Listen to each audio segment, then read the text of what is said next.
Well, hello and welcome to the latest episode, the latest edition of Tim Scott Uncancelled with me, Tim Scott, and you're very welcome. Great to have you with us, whoever you are, wherever you are, or however you are watching. And talking of however you can watch, one great place to find us is if you go to YouTube and in the search box you type in Unprecedented TV, as you can see there in the top corner. And that's where you can find Tim Scott Uncancelled and some of the other great shows that we have here on Unprecedented TV. And if you can give us a cheeky follow or a subscribe, that would be so much the better. So, yeah, thanks for joining and good to have you with us and have your company. So the program goes on, and the format, as ever, is you get a few comments from me first, and then we have a guest, and I'm really excited about our guest. Actually, we have great guests, but today we have all the way from Sydney, Australia. He'll be joining us in a few minutes' time. Joel Jammal, political commentator and head of Turning Point Australia. He's got up suitably early in the morning to come on Tim Scott Uncancelled. So we're really looking forward to hearing from him. Okay, so a few comments from me first about what's going on here. What a week it's been with Peter Mandelson. Peter Mandelson scandal. Is this really going to be the end of Keir Starmer? I think it may well be. We want to also hear about Australia's Labour Prime Minister Albanese as well from Joel. And something that's really come to the fore this week is the prospects of pubs. What's happening with pubs? Pubs are really important, and they're a sort of an almost uniquely British kind of thing, pubs. And here's a Wetherspoons. That's a big chain that we have here. More about them in a second. Pubs are really important. You know, they're much more than just places where you can get a pint of beer. They're social centers, they're employment centers, and they give a lot of people their first job, those entry level jobs that set people on a lifetime of purpose and useful work. So Wetherspoons is a really interesting example of a chain of pubs, and in fact we've got a Wetherspoons near us here in southeast England, and I was there this morning having their all-day breakfast with as many cups of tea and coffee as you like. And I was reflecting on that. And yeah, it was pretty much like that. That's not the actual breakfast, but it was pretty much like that. And it's a very successful chain of pubs. And the boss is a guy called Tim Martin. Tim Martin's a very interesting character. He was a early supporter of Brexit. And there he is, Tim Martin, in one of his very convivial establishments. And there was a very interesting article on him, or an interview with him, in the Sunday Times recently, saying that because of the lockdowns and the damage that the lockdowns did, I want to ask Joel similarly, how much damage did the lockdowns do in Australia? They've had to cut back from 900 establishments to about 750. But he reckons that each pub generates about £1 million a year in tax revenue. That's employers' NI, national insurance, VAT, business rates, beer duty, all that sort of good stuff. So pubs are really, really important social centres. And he is also one of Britain's top taxpayers. In the same article in the Sunday Times, as well as having the Sunday Times Rich List, which comes out in about May, which is really interesting. They also come out here with our top 100 taxpayers. And you can see Tim Martin there, Sir Tim Martin, sorry, selling him short. He was Britain's 8th largest taxpayer. You can see there his chain, JD Wetherspoons. And he paid, you can see on the right there, he paid 200 million in tax. And you've also got our top taxpayers paying 400 million in tax. Who says the rich don't pay their tax? And there's also loads of singers and footballers paying a lot of tax, and J.K. Rowling paying 50 million a year. So don't let anybody tell you that the rich don't pay their tax. Okay, so that's the importance of pubs and the importance of tax revenue from pubs and the importance of our top taxpayers. But enough from me, because we want to meet our guest, Joel Jammal from Australia, coming up, and he's got up very early this morning.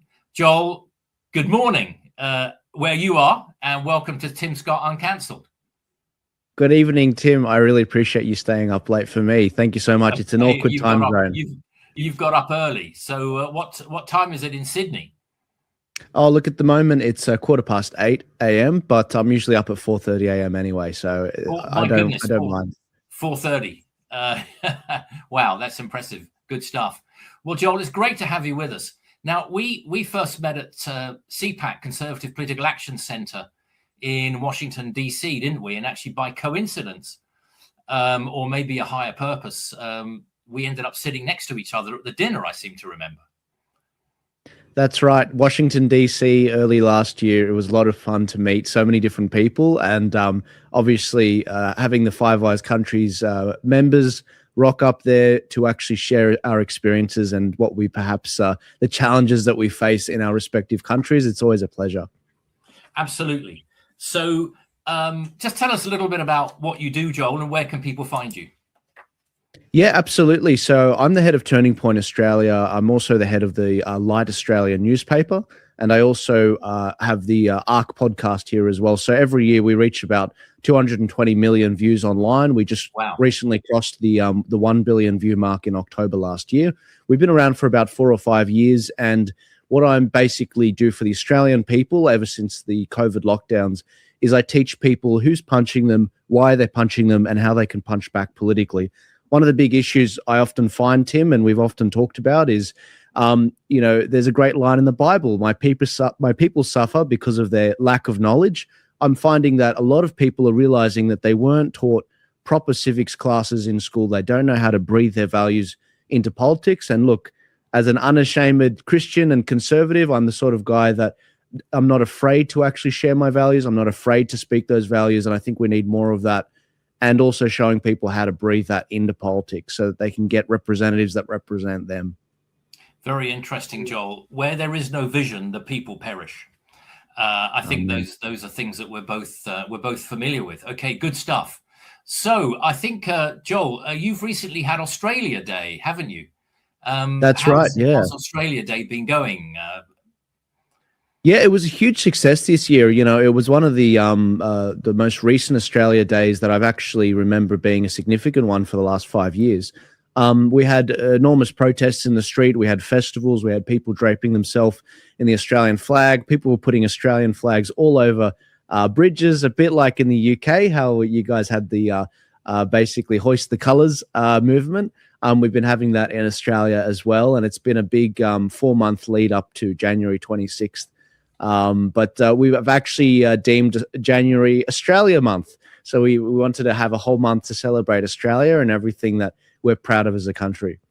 Well, Joel, as I think you know, I was born in Australia in a little mining town on Tasmania called Queenstown. Okay, but also I'm aware, so I have a great fondness for Australia, and I'm very interested in this whole Cairns thing and some of the parallels between Britain and Australia that we can talk about. And it was great to have lunch with you when you were over in London recently.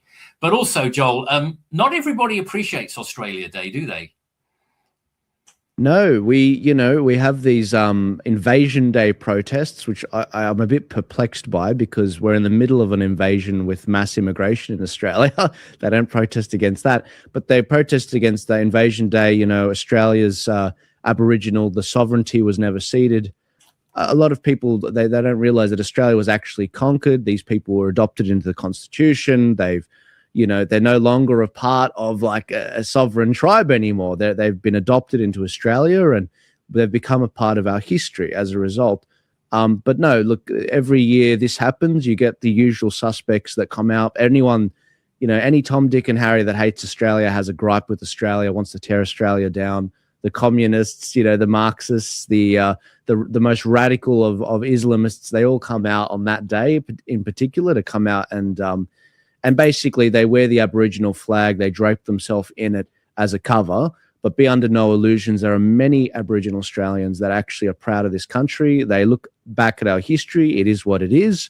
But look, that's just like anyone over a country that's 300 years old. There's going to be good, the bad, and the ugly. Yeah. Now, Joel, you've got Middle Eastern heritage yourself, haven't you? That's right. Yeah, I come from a long line of Middle Eastern Christians. On my mum's side, she was a Lebanese Maronite Catholic, and my dad was a Syrian Orthodox Christian.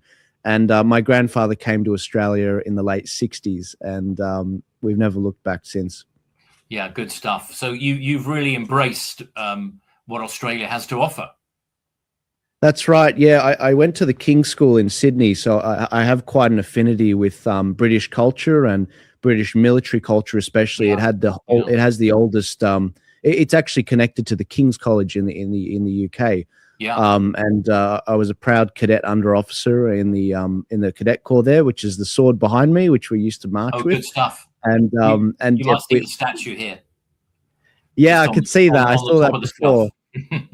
Yeah, I love it. I think it's critical for any young man in today's day and age to understand the strength of their arms, to understand the strength of their body, to actually have that military discipline instilled into them, and to actually work out how to lead their peers in a way that is becoming of a leader. So I really enjoyed my schooling.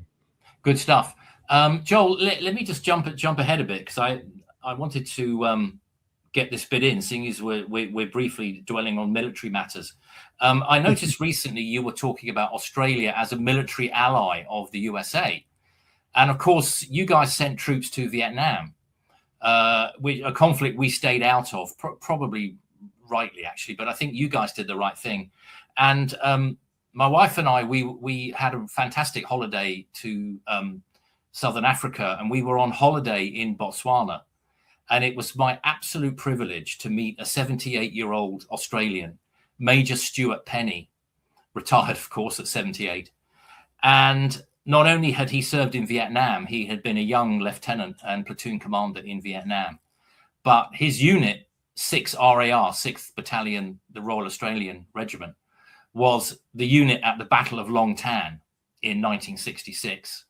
And he was quite involved in that, and one of their subunits, out of 90 men, they had 20 killed and 20 wounded. And if anyone's interested in that, there's a fantastic film called, relatively recent film. You'll also find the Battle of Long Tan on YouTube, and there's a fantastic, relatively recent film called Danger Close, which relates to some of the artillery strikes that they had to call in to stop themselves being overrun. Anyway, it was an absolute privilege to meet Stuart Penny, Joel, and a reminder of the Anzac forces that, you know, and there were New Zealand troops there as well in their camp, and a great reminder of the contribution of the Anzacs over the years. Yeah. No, look, for better or worse, when it comes to what's going on with the American and Australian alliance, it does go back to the Battle of Coral Sea. A lot of Australians, they did fight for the UK, for the motherland. They did fight to try and preserve the motherland. And when it came to what happened with the middle of World War II, Japan ended up basically being a significant threat to Australia, to the point that we were really worried about being invaded. Things got so dire, we drew a whole line across Australia to basically give the northern half to the Japanese in a surrender. But no, the Battle of the Coral Sea was a real turning point for the country with regards to the U.S. general who's was it MacArthur, whose name escapes me, essentially, that he was in the Pacific, and this basically really was a pivot in Australian foreign policy, where we really did start to talk about how we could be closer to America. Yeah. And ever since, you know, for better or worse, Australia has been in every war with the Americans side by side, for better or worse. And we've been fighting and shared blood, sweat, and tears together. And so, look, it is a long-standing tradition. I have a controversial opinion, which is that Australia is actually the US's greatest ally, because we have gone into each of these wars together, and that's honored throughout culture, throughout movies, throughout even video games like Halo and the sort. And I just think that it's a very special relationship. And so, look, I think the Five Eyes countries need to lean into that more. We do have a shared ethos. Yeah, the Five Eyes being UK, USA, Australia, New Zealand, and Canada.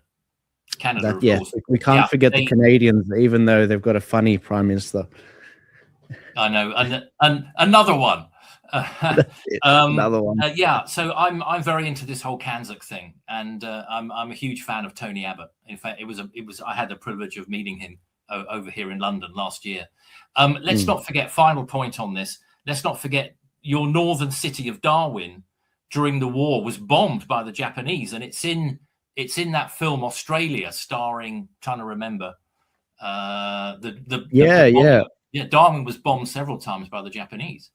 So mainland Australia was bombed in World War II. That's right. Yeah, it was a pretty. It was the only attack that really reached Australia, other than a lone Japanese submarine making it into Sydney Harbour. Oh, wow. But yes, I do believe a submarine. There's not many, so it's easy to keep track of the attacks. But there was one submarine that made it through. Yeah. I think it was a single manned submarine, and it ended up sinking a ferry in Sydney Harbour. Oh, but wow. but no, Darwin was a lot more damage, a lot more casualties. Yeah, it was. It was.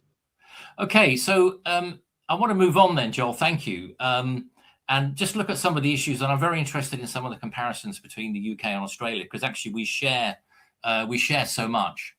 And you had a really terrible incident a couple of years ago, where there was a big pro-Palestinian demonstration by Sydney Opera House with people reportedly chanting "Gas the Jews," and of course people are now saying, "Oh no, they never said that."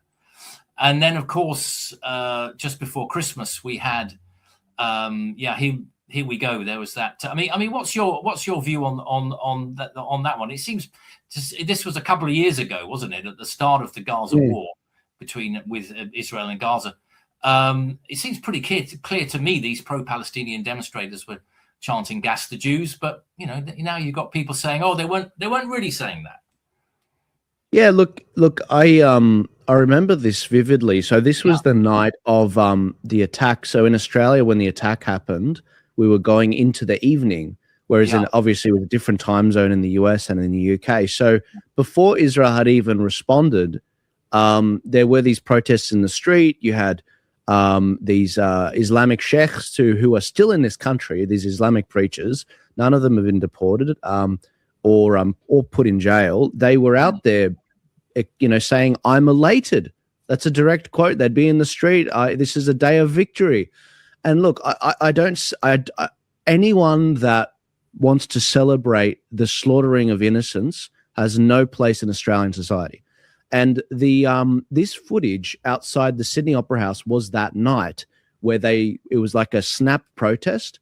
And the Premier of New South Wales, he projected onto the Opera House the Israel flag. He was warned by the federal police, if you do this, this will be a problem. So they were warned against it by the police, by the federal Labor government, who no one actually knows this. This is actually breaking news.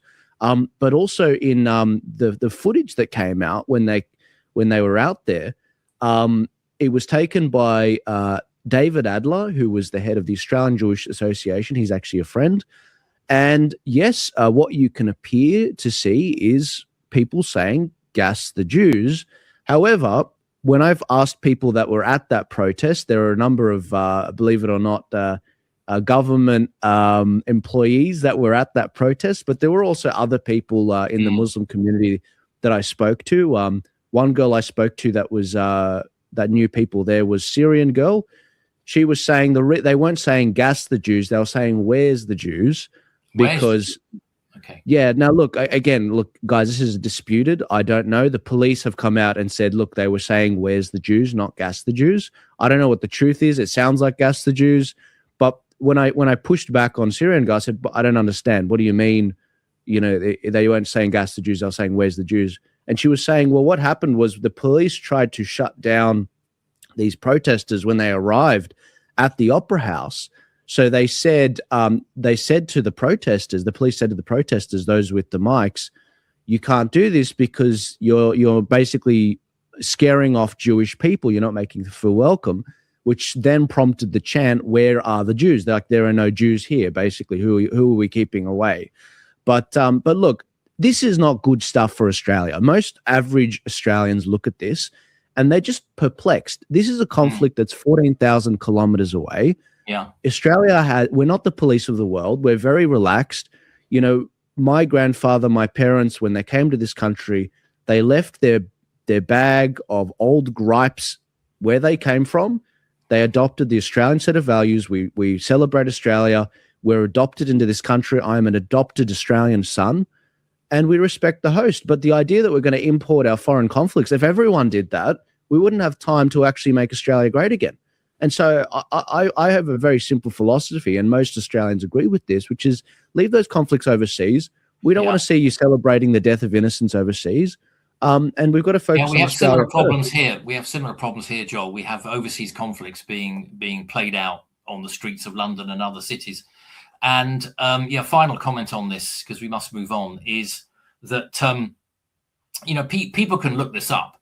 Just go to YouTube and look it up, and just take your own view on what was said. It does appear to be disputed. It sounded to me like "gas the Jews," although I don't want to be unfair. I thought so. Look, I thought so too. I thought so too, but so I don't know. Yeah, but again, our word for it. Just look it up and listen, people. And there were the same here. There were people outside the Israeli embassy in London that the night that Hamas attacked into Israel hadn't even done anything, and there were people out in the streets, frankly celebrating. But look, let's move on, and I want to talk about the Bondi massacre now. Before Christmas, Joel. Now you said on your Twitter account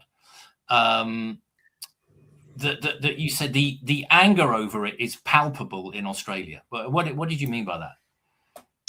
Yeah, so look, the Australian people feel that they have been essentially clamped down on the last 5 years with you can't move without the government knowing about it.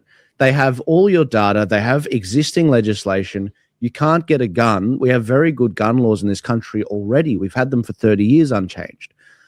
The idea that this man and his father were on ACO watch lists, our CIA was watch list, our intelligence agencies, and the idea that they were actually allowed to purchase a gun, even though they knew that they had associations with ISIS for a number of years now. Consecutive governments in New South Wales, in my state, rejected under the Liberal Party, the Conservative Party in Australia. They rejected the father's request for a gun multiple times. But the moment the Labor government came in under Chris Minns in 2023, they approved a gun to them. These men were traveling to the Philippines. They may have been receiving training from ISIS camps. We don't know. And the investigation's still ongoing. The idea now that the government's passing more laws, which, by the way, wouldn't prevent the shooting. They said, you can't purchase more than 10 guns. These guys had 5 guns. So that's under that threshold. The idea that the surveillance state didn't work, it's like, well, why am I giving up my freedom then? It's just going to be the law-abiding citizens that follow these laws. And so I get very frustrated when I look at what's happened. And the anger is palpable because for a number of years now, a little over 2.5 years now, we've witnessed the fact that the government has been turning a blind eye to its own electorates that are heavily Islamic, especially in Western Sydney and Western Melbourne. And there are radical Islamists in these countries, in these electorates, that are basically pushing the discussion in a way that is making things worse in this country. Now, look, this isn't an anti-Muslim thing. You just can't celebrate, you can't talk about in your sermons, and legitimize political acts of violence. You just can't do it. That is terrorism.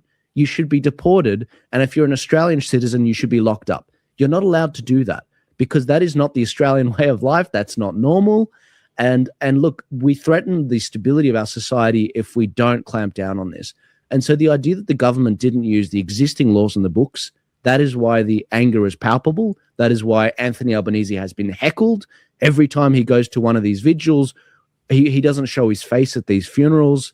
And so, no, look, the Prime Minister is really facing a big backlash. And I think that's why the polls look the way that they do. And our Conservative Party is doing no better. They're getting smashed by Senator Pauline Hanson, who, similar to Nigel Farage, is rocking it in the polls. And, the Conservative Party face a extinction right now. And so Senator Hanson has been doing a very good job in articulating this. Everyone knows where she stands on immigration.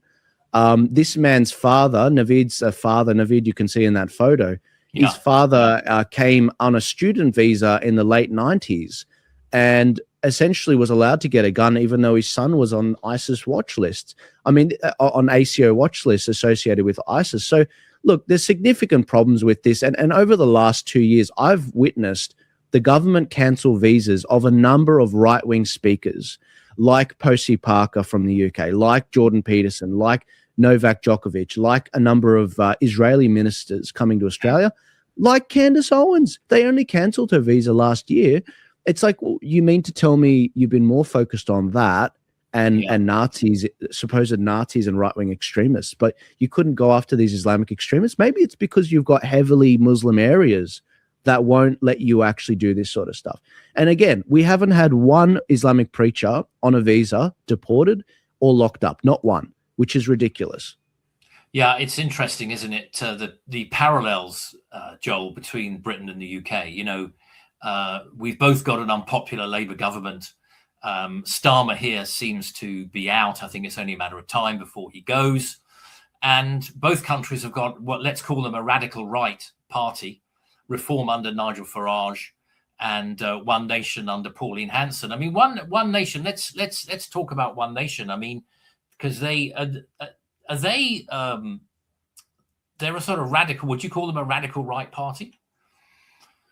Oh, look, I wouldn't say they're far right. I'd say there's much further right parties, but I think that Senator Hanson is becoming a lot more mainstream, and that bears it out in the polls. I mean, recent polls, just to give you a bit of an update on the latest statistics, the Labour Party is basically on about 31% of the vote, which is a bit like the UK, and then the Conservative Party, Coalition, Liberal and National, they're about maybe 20% right now.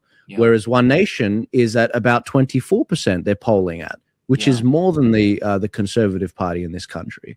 And so this is a significant shakeup, similar to the UK. We're a little bit behind you guys. We are still building a lot of our infrastructure, and Senator Hanson, a bit like Nigel Farage, only has a beachhead in government, but there are ministers that are defecting to her from the Conservative Party, members that have a good track record. Yeah, same here. Okay, yeah, they have got parliamentary representation, haven't they? Absolutely. They've got at a state and federal level, yes. Yeah, okay, very, very interesting. I also wanted to ask you about the voice referendum. Now, just for people who haven't heard about that, I mean, we had the Brexit referendum here.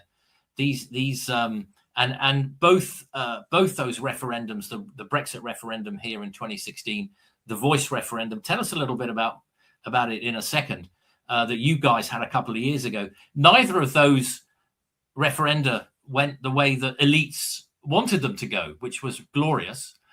Just briefly tell us a little bit about the voice referendum and how that went for people who maybe haven't heard of it.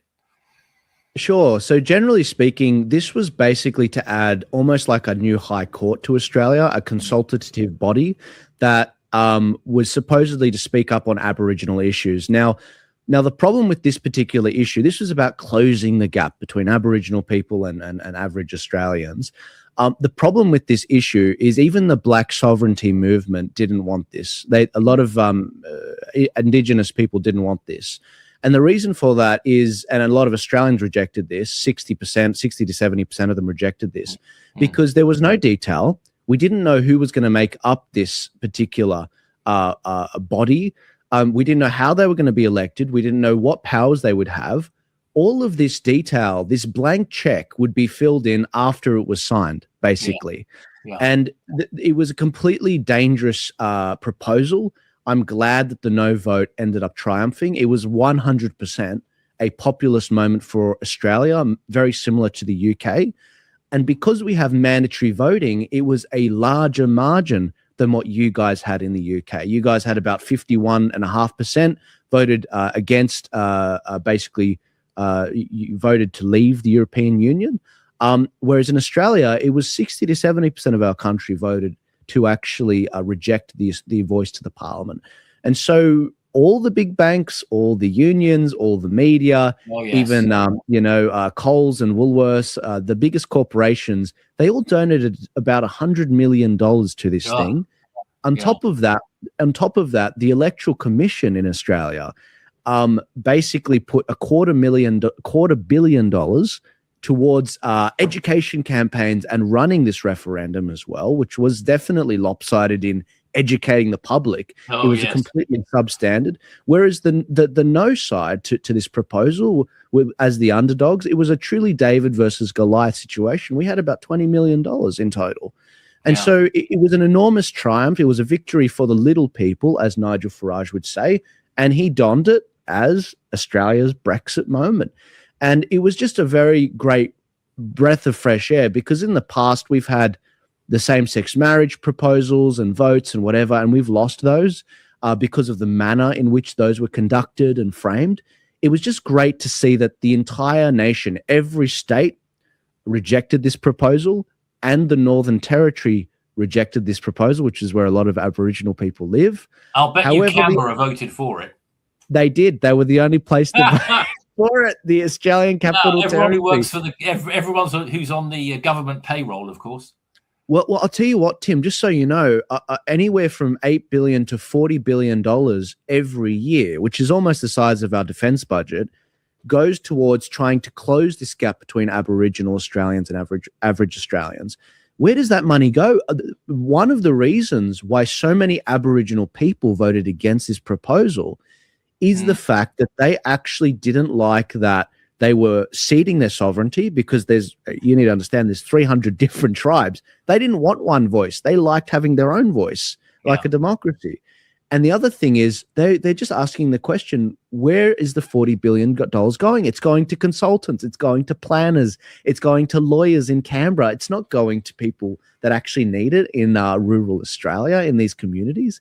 And so there's been an enormous call for accountability and audit of this money, rather than giving the government more power. Yeah, good stuff. Okay, it was a great moment, and a bit like the Brexit referendum here. Okay, we're just going to take a short break whilst we find out more about some of the great shows that you can get here on Unprecedented TV.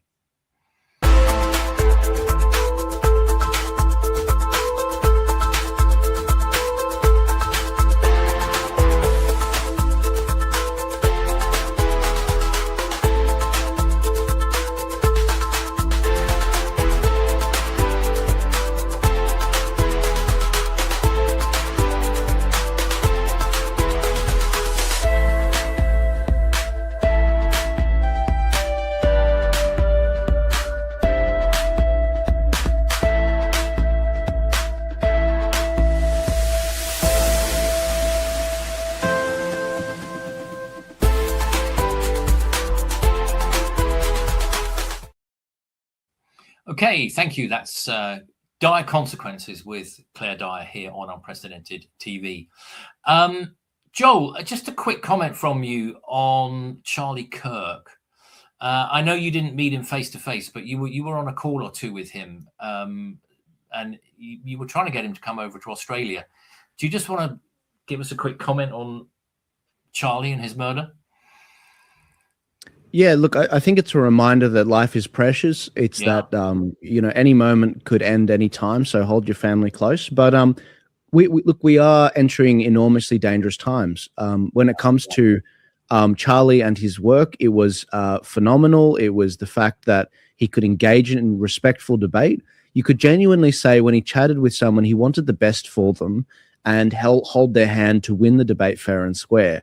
And so I really did. He was a true lover of the battle of ideas, and he's sorely missed. We were really very much hoping to bring him out to Australia. And look, we're focused on making sure that we can continue his legacy in Australia, because he was a true believer in the Turning Point brand being an international brand that actually helped people breathe their values into politics. And so, look, Charlie's very much missed. In particular, this week, I've been missing him a lot. Yeah. Especially with the Epstein files coming out. He was very outspoken on government accountability. He was very outspoken on the fact that Epstein was working for intelligence agencies. He was working for Mossad, despite the fact the media has been trying to say that, he was a Russian asset or this or that. This was a bad guy, and Charlie, showing his character, demonstrated that, look, Epstein was not a good guy. And anyone that's out there, whether you're a Zionist or you're a non-Zionist, you need to call this man out, because he had fingers in every government, and he was someone that was a wheeler and dealer in blackmail material, and he needs to be condemned. Yeah, he was certainly a very powerful, very influential guy. He knew all sorts of people, and I'm sure he had all sorts of compromising material on people. There he is with President Trump. Okay, so just a few minutes left, and with Joel Jammal from Turning Point Australia, coming to us from Sydney. Okay, so Joel, Australia's still a monarchy, isn't it? And that's right. Charles III is head of state. And I gather you've had a new coin come out in Australia with the Queen on it. And when I say Queen, I do, of course, mean Elizabeth, not Camilla. There'll only be one Queen in my book, and that's the wonderful Elizabeth II. I mean, that coin, just looking at her, oh dear. I mean, she looks like Mrs. Doubtfire. I mean, what have they done to her? Look, don't get me started. I don't know what they're trying to do. They could have made it look a bit more graceful. She reached her diamond jubilee, I do believe, or later, and I think that she lived an enormously fruitful life. I don't know why they're celebrating her in this manner. Yeah, fair. Okay, fair enough. Probably the less said about that coin, the better, really. But indeed, you guys did have a referendum, didn't you, on becoming a republic? But wasn't there something in the small print that the new head of state would only be chosen by the parliament and not it wouldn't be voted for by the public? Look, our last referendum before The Voice was on whether we should become a republic. There you go, Mrs. Doubtfire. Yes. No, look, most people love the Queen in Australia. Yeah. They loved her when she was around. There was a real endearment for her. Yeah, I think so. But what do you think? I mean, Charles over the years has visited Australia quite a bit. Has he been since he was king? Look, Charles is probably loved a little less, to be honest. I'm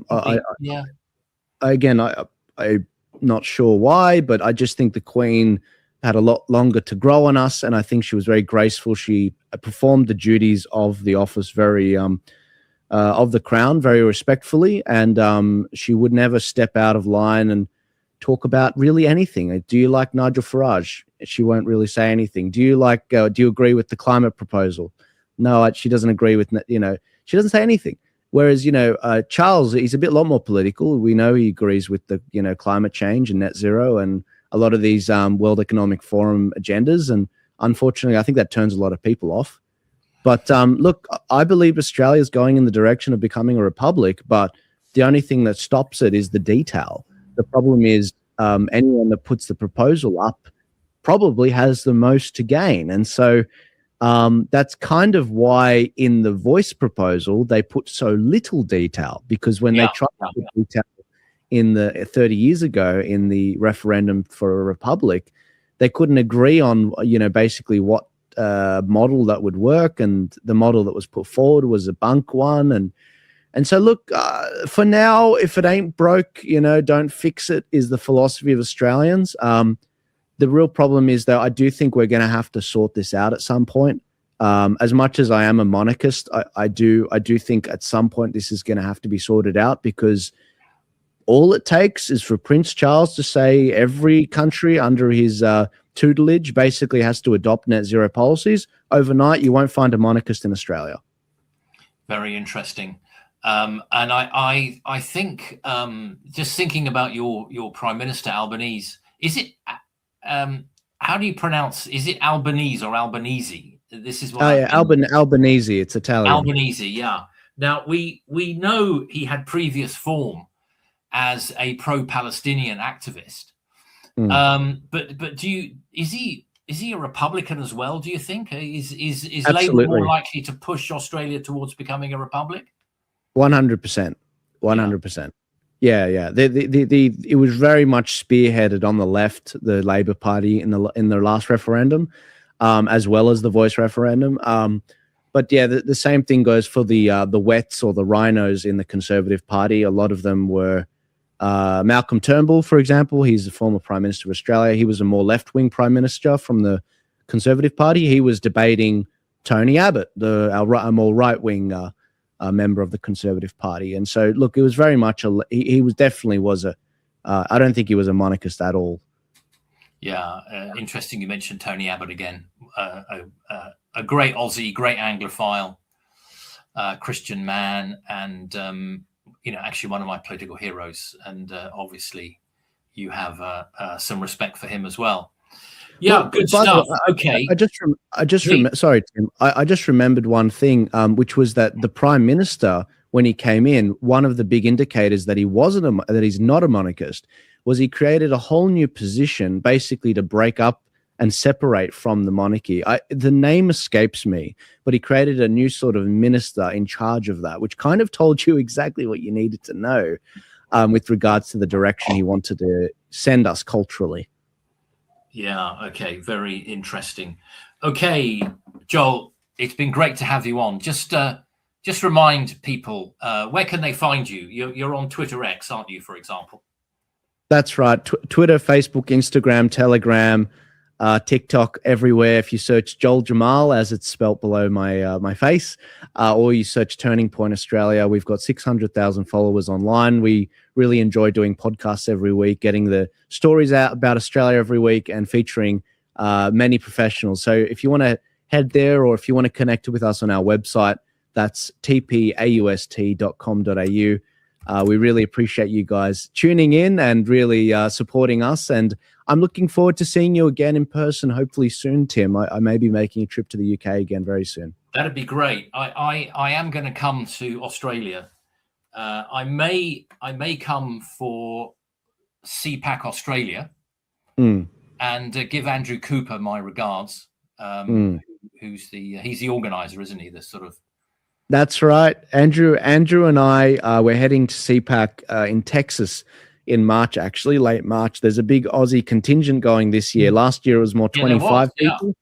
Yeah, this year it's going to be 50 people going. So there's a lot of young people. They've doubled or quadrupled the amount of young people going that they're sponsoring. And CPAC in Australia, we're very close with us at Turning Point. We're very close with CPAC. They sent me over last time, and it was a lot of fun, and that's kind of the reason why I did another 5 trips last year to the USA. I really enjoyed it. Americans just on the same page with liberty. Fantastic, good stuff. Okay, I'll see you soon, Joel. All the best to you. That's Joel Jammal there from Turning Point Australia, joining us early in the morning from Sydney, Australia. So, folks, we hope you've enjoyed this show. We certainly had a lot to talk about and a lot to go through. Great to have Joel on with us. And thank you for bearing with, and thank you for joining us for another episode of Tim Scott Uncancelled with me, Tim Scott.